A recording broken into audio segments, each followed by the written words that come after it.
Jacaranda FM. Who has been your toughest competitor in your career? There's been a lot. I guess when you play for internationally for 15 years, you come across quite a few of them. But was there one that intimidated you to the point of... I think if I think about captains that I came across, maybe, I think Michael Vaughan was a really astute captain. I think Stephen Fleming, back when I was 22, 23, he was kind of the guru of captaincy back then, and I enjoyed those challenges and spending some time with him.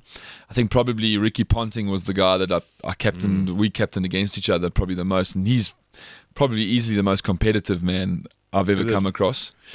Probably the captain that I disliked the most, probably Andrew Strauss.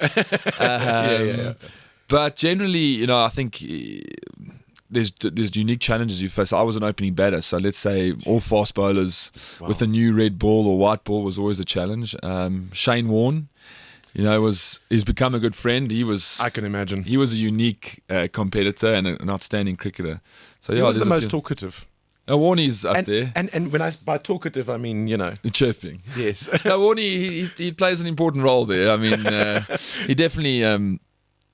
toughened me up. I think also touring different parts of the world in front of crowds of 40, 50,000. I mean, you think about the MCG in front of 90,000 Australians on Boxing Day. I mean, you definitely learn a few things about yourself that you never knew before. And Aussies aren't, more beer they have in the day, they aren't shy to tell you either. So yeah, you learn to toughen up and deal with things like that as an international sportsman. I've always wanted to ask someone like you, how do you not talk back?